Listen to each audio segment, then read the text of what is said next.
ஹல்லேலூயா. கர்த்தருக்கு ஸ்தோத்திரம். காத்திருப்பது எத்தனை பேருக்கு பிடிக்கும்? வெயிட் பண்றது எத்தனை பேருக்கு பிடிக்கும்? சொல்லுங்க. வெயிட்டிங் எப்பவுமே வேஸ்டா ஆகாது. சொல்லுங்க, வெயிட்டிங் எப்பவுமே வேஸ்டா போகாது. காத்திருக்கிறது எப்பவுமே என்ன ஆகாது? வீணா ஆகாது. சொல்லுங்க, காத்திருக்கிற காரியத்தில் நீங்க காத்திருக்கும் பொழுது ஒரு நாளும் அது வீணாவே ஆகவே ஆகாது. ஆமென். சரி, புரியல உங்களுக்கு?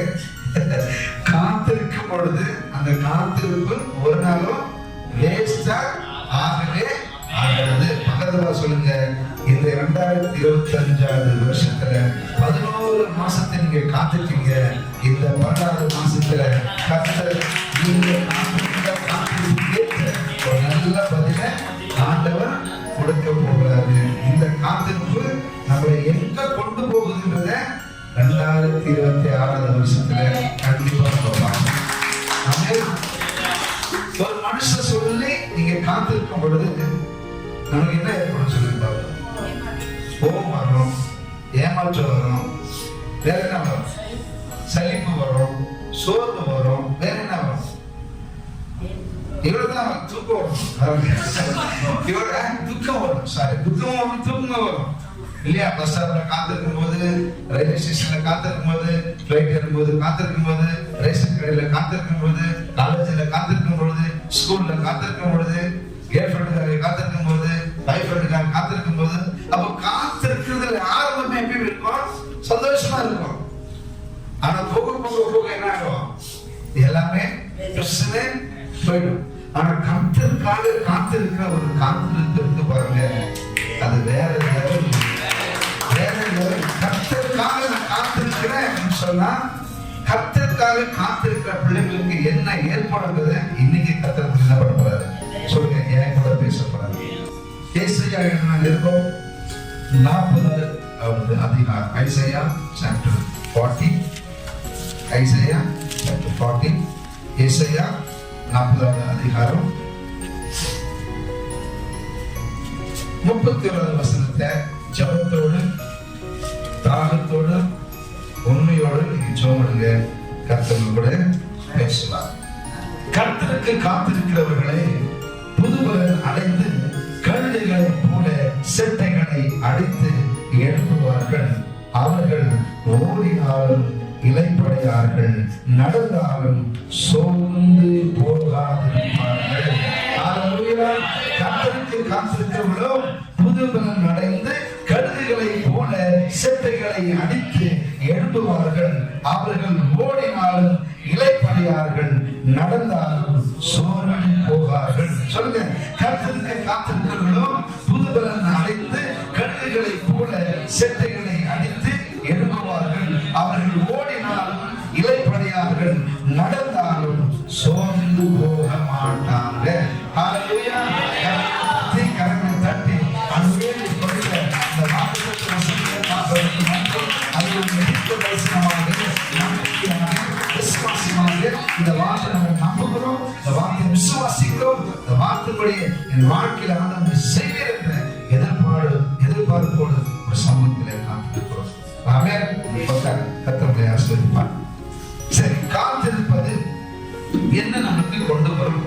அப்ப காத்திருப்பதுல உலக மனுஷர்கள் எப்படி காத்திருக்கிறாங்க? ஆவிக்குள்ள வாழ்கிற, கிறிஸ்துவுக்குள் வாழ்கிற கிறிஸ்துவுடைய பிள்ளைங்க எப்படி காத்திருக்கணும்? இப்ப உலக மனுஷங்க காத்திருக்கிற விதம் வேற. ஆனா அவங்களை பத்தி நம்ம பேச வேண்டிய அவசியம் இல்லை. நாம எப்படி ஆண்டு சமூகத்துல காத்திருக்கிறோம்? காத்திருக்கிறதுல நிறைய வித்தியாசங்கள் நமக்கு நான் சீக்கிரமா சொல்லி முடிக்கிறேன். காத்திருப்பது நம்முடைய வாழ்க்கையில என்னத்தை கொண்டு வரும் அப்படின்னா, நம்ம எப்படி ஆண்டு சமூகத்துல காத்திருக்கணும் அப்படின்னா, சொல்லுங்க, எதிர்பார்ப்போடு காத்திருக்கணும். சொல்லுங்க, எதிர்பார்ப்போடு காத்திருக்கிறோம். எத்தனை பேர் எதிர்பார்ப்போடு காத்திருக்கீங்க? நீங்க எந்த எதிர்பார்ப்போடு காத்திருக்கிறீங்களோ அந்த எதிர்பார்ப்பு உங்களுடைய வாழ்க்கையில நிச்சயமா அது நடக்கும். இரண்டாவது, எப்படி காத்திருக்கணும்? எதிர்பார்ப்பு எப்போது எப்படி காத்திருக்கணும் அப்படின்னா, ஜெபத்துடன் காத்திருக்கணும். சொல்லுங்க, எப்படி காத்திருக்கணும்? ஜெபத்துடன் காத்திருக்கணும். சும்மா எதிர்பார்த்துட்டே இருந்தா கண்டிப்பா கிடைக்காது. எப்படி காத்திருக்கணும்? ஜெபத்தோடு நம்ம என்ன பண்ணணும்? காத்திருக்கணும் அப்படின்னு நம்ம சொல்றோம். மூணாவது, எப்படி காத்திருக்கிறோம் அப்படின்னா, விசுவாசத்தோடு காத்திருக்கணும். சொல்லுங்க, எதிர்பார்த்து காத்திருக்கணும், ஜெபத்தோடு காத்திருக்கணும், விசுவாசத்தோடு காத்திருக்கணும். அப்படி விசுவாசத்தோடு கர்த்தருக்கு காத்திருக்கும் பொழுது கர்த்தரின் சத்தத்தை உங்களால கேட்க முடியும். அவன் எதற்காக எந்த காரியத்துக்காக எதிர்பார்க்கிறீங்களோ, எதுக்காக எந்த காரியத்துக்காக நீங்க ஜெபிக்கிறீங்களோ, எதுக்காக எந்த காரியத்துக்காக விசுவாசிக்கிறீங்களோ, அந்த காரியத்துக்கு ஏற்ற விதமாய் கர்த்தர் உங்களோடு கூட பேசுறத உங்களால கேட்க முடியும். கேட்பது எதை கொண்டு வருது அப்படின்னா, முதல் வசனம் சொல்றது பாருங்க, காத்திருக்கிறவர்களே. நான் சொல்றேன் ஃபர்ஸ்ட் வசனம், அதுல 4-5 காரியங்கள் இருக்கு. நான் 5 காரியம் சுருக்கமா சொல்லி முடிக்கிறேன். ஃபர்ஸ்ட் வசனத்துல நான் சொல்றேன், கர்த்தருக்கு காத்திருக்கிறவர்களே. கர்த்தருக்கு காத்திருக்கணும். எப்படி காத்திருக்கணும்? எதிர்பார்ப்போடு காத்திருக்கணும், ஜெபத்தோடு காத்திருக்கணும், விசுவாசத்தோடு காத்திருக்கணும். அப்படி நீங்க விசுவாசத்தோடு காத்திருக்கும் பொழுது சொல்லுங்க, கர்த்தர் ஏன் கூட பேசுவாரு. அப்ப கர்த்தர் நம்ம கூட பேசும்போது நமக்கு என்ன ஏற்படும்? பலன் ஏற்படும். இரண்டாவது என்ன சொல்றாரு? பலன் ஏற்படும். ஃபர்ஸ்ட் என்ன சொல்றாரு? கர்த்தருக்கு நீங்க காத்திருங்க. கர்த்தருக்கு நீங்க காத்திருக்கும் போது புது பலன் அடைவீர்கள். சொல்லுங்க, புது பலன் அடைவீர்கள். இந்த புது பலன் எனக்கு என்ன கொண்டு வரும்? சொல்லுங்க, இந்த புது பலன் எனக்கு என்ன கொண்டு வரும் அப்படின்னா, இந்த புது பலன் எனக்கு புதிய சந்தோஷத்தை கொண்டு வரும். ஆமென். இந்த புது பலன் எனக்கு புதிய சந்தோஷத்தை கொண்டு வரும், புதிய ஒரு நம்பிக்கை எனக்கு கொண்டு வரும், புதிய எனக்குள்ள ஒரு வல்லமையை கொண்டு வரும். ஹalleluya. சொல்லுங்க, receive the name of Jesus. புதிய ஒரு சந்தோஷம், புதிய ஒரு நம்பிக்கை, புதிய ஒரு விசுவாசம், புதிய என் ஆத்மாவில, என் ஆவியில, என் பரிசுத்தத்தில கர்த்தர் எனக்கு ஒரு வல்லமையை தருவாரு. சொல்லுங்க, புது பலன் என்ன பண்ணுவோம்? புது பலன் என்ன பண்ணுவோம்? புது பலன் என்ன பண்ணுவோம்? புதிய சந்தோஷத்துக்குள்ள நடத்தும், புதிய விசுவாசத்துக்குள்ள நம்மளை நடத்தும், புதிய பரிசுத்த ஆத்மாவில, ஆவியில என்ன பண்ணும்? பலப்படுத்தி நடத்தும், புதிய ஒரு தீர்மானத்தை கொடுக்கும். சொல்லுங்க, புதிய ஒரு தீர்மானத்தை கொடுக்கும். அந்த தீர்மானம் எங்க கொண்டு போகும் அப்படின்னா, செட்டைகளை அடித்து ஆண்டவர் என்ன பண்ணாரு? சாரி, அந்த தீர்மானம் புது பலன் நம்ம வரும் பொழுது, நம்ம ஒரு நல்ல தீர்மானத்தை எடுக்கும் பொழுது கழுகுகளை போல நம்ம என்ன பண்ணுவோம்? செட்டைகளை அடிப்போம். எத்தனை பேர் கழுகுகளை போல நம்ம ஏற போறீங்க? கழுகுக்கு ஒரு குணம் இருக்கு. கழுகுக்கு ஒரு குணம் இருக்கு. என்ன குணம் இருக்கு சொல்லுங்க? பிரச்சனைகள் மத்தியில எதிர்த்து நின்று கழுகு என்ன பண்ணுமா? எவ்வளோ புயல் வந்தாலும், எவ்வளோ காத்து வந்தாலும், அந்த காலத்திலே என்ன பண்ணுமா? ஒளிஞ்சு அடி நேரம் என்ன பண்ணுமா? எதிர்த்து நின்று முன்னாடி போகுமா? அந்த காத்து, அந்த புயல் தான் அந்த கழுகு மேல என்ன பண்ணுமா? கொண்டு போகுமா? நம்முடைய வாழ்க்கை இந்த 2025 வருஷத்துல 11 மாசம் நீங்க கஷ்டப்பட்டீங்க. அந்த கஷ்டம், அந்த வலி, அந்த ஏமாற்றம், அந்த துன்பம், அந்த வியாதி, அந்த பலவீனம் தான் உங்க வாழ்க்கைய நெக்ஸ்ட் லெவல்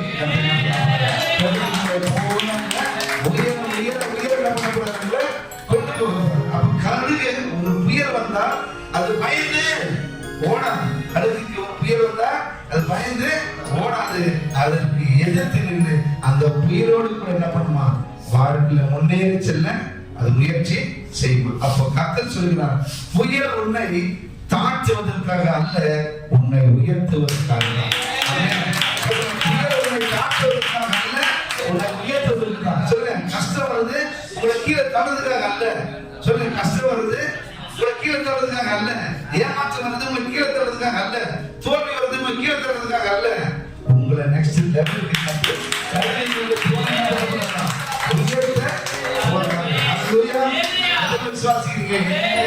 மாசத்துல கழுகுகளை போல கர்த்தர் என்ன பண்ணுவாரு? உயர்த்த போறாரு. ஹalleluya. நெக்ஸ்ட் என்ன சொல்ற? கழுகுகளை போல உயர்ந்து போன பிறகு நான் சொல்றேன், ஓடினாலும் இளைப்படையார்கள். சொல்லுங்க, ஓடினாலும் இளைப்படையார்கள். சொல்லுங்க, கழுகுகளை போல இருக்கிறவங்க எவ்வளவு பறந்தாலும் என்ன பண்ண மாட்டாங்களா? சீக்கிரத்துல சோர்ந்து போக மாட்டாங்களா? நீங்களும் என்ன பண்ண போறீங்க? 2025 வருஷத்துல நீங்க ரொம்ப ஓடிட்டீங்க. அந்த ஓட்டம் 2026 வருஷத்துல இன்னும் ஓடும்படி தொடர்ந்து ஓடும்படி புதிய பண்ண புதிய பண்ண அது கொடுக்க போறாரு. ஓடுகிறவர்கள் எந்த சூழ்நிலைக்காக என்ன பண்ணாதீங்க? சோர்ந்து போயிடாதீங்க. எதுவும் சோர்ந்துக்காக என்ன பண்ணாதீங்க, திரும்பி பார்க்காதீங்க. அந்த ஓட்டம் என்ன பண்ணுமா, நெக்ஸ்ட் லெவலுக்கு ஒரு ஜெயத்தை உங்களுக்கு வாழ்க்கை என்ன பண்ணுவாருமா, சில ஒரு வெற்றியை உங்க வாழ்க்கையில பண்ணுவார். தொடர்ந்து ஓடுங்க, படிப்பு விஷயத்துல தொடர்ந்து ஓடுங்க, பிசினஸ்ல தொடர்ந்து போங்க, ஊழியத்துல தொடர்ந்து செய்யுங்க. நீங்க என்னென்ன காரியங்கள் நீங்க செய்ய ஆசைப்படுறீங்களோ அந்த காரியத்துல தொடர்ந்து நீங்க செய்யும் பொழுது, தொடர்ந்து நீங்க ஓடும் பொழுது வெற்றி உங்களை தேடி வரும். வெற்றி உங்களை தேடி வரும். ஆனா நீங்க என்ன பண்ணக்கூடாது, இளைப்பாற ரெஸ்ட் எடுத்துக்க கூடாது. போடா இத்தனை வருஷம் ஆச்சு, என்ன நடக்கல, இனிமேல் எங்க நடக்கும் போது நீங்க நினைச்சீங்கன்னா அப்பே நீங்க தோத்துட்டீங்க அர்த்தம். இப்ப கர்த்தர் எதுக்கு காத்திருந்தீங்க, எதுக்கு புதுமரம் கொடுத்தாரு, எதுக்கு கழுதை போல உயர்த்தினாரு, சோர்ந்து போகுதுக்கா, சோர்ந்து போகுதுக்கா இல்லைங்க. நம்பிக்கையோட ஓடுங்க, விசுவாசத்தோடு ஓடுங்க, எதிர்பார்த்து ஓடுங்க, ஜெபத்தோடு ஓடுங்க. நீங்க ஓடும் பொழுது கர்த்தர் உங்களை தேடி வெற்றி அவர் என்ன பண்ணுவாரு, பின்னாடி அனுப்புவார். நெக்ஸ்ட் நாஸ்ல என்ன சொல்றாரு, நடந்தாலும் சோர்ந்து போகாதீங்க. ஓடும்போது ரெஸ்ட் எடுத்துக்காதீங்க, நடக்கும்போது என்ன பண்ணாதீங்க, சோர்ந்து போகாதீங்க. சொல்லுங்க, சோர்ந்து போகாதீங்க. ஏன் சோர்ந்து போக கூடாது அப்படின்னு சொல்றேன்னா, நீ நடக்கும் பொழுது நான் கூடவே நடப்பேன். நடக்கும் பொழுது நான் கூடவே நடப்பேன். ஐயோ நான் நடந்து வரேன், எனக்கு யாருமே இல்லையே, எனக்கு துணை யாருமே இல்லையே, எனக்கு சப்போர்ட் பண்ண யாருமே, எனக்கு ஹெல்ப் பண்ண யாருமே இல்லையே, எனக்கு மோட்டிவேட் பண்ண யாருமே இல்லையே, எனக்கு என்கரேஜ் பண்ண யாருமே இல்லைன்னு நினைக்காதீங்க. கர்த்தர் சொல்றாரு, நான் உன் கூட நடந்து வரேன். நான் கூட நடந்து வரேன். இத்தனை வருஷம் உன் கூட நடந்து வந்தவன், இனிமேல் என்ன பண்ணுவேன், உன் கூட நான் நடந்து வருவேன். என் எண்ணமோ என் சிந்தனையை என் நோக்கமோ எங்க இருக்கணும், அவருக்குள்ள இருக்கணும். சொல்லுங்க, அவருக்குள்ள இருக்கணும். இருக்குமா இருக்காதா? அதுதான் அந்த வாக்குத்தத்த வசனங்களை நான் சொல்லி முடிக்கிறேன். கர்த்தர் சொல்றாரு, கர்த்தருக்கு காத்திருக்கிறவர்களே புதுபலன் அடைந்து கழுகுகளை போல சக்திகளை அடைத்து எழுப்புங்கள். அவர்கள் ஓடினாலும் இலைப்படியார்கள், நடந்தாலும் சோர்ந்து போக மாட்டாங்க. சொல்லுங்க, நான் சோர்ந்து போக மாட்டேன், நான் ரெஸ்ட் எடுக்க மாட்டேன், கழுகுகளை போல உயர்ந்து பறப்பேன், புது பலத்தோடு பறப்பேன். அவன் காத்திருந்த காத்திருப்போடு நான் முன்னேறி செல்வேன். கர்த்தரை ஆசீர்வதிப்பார்.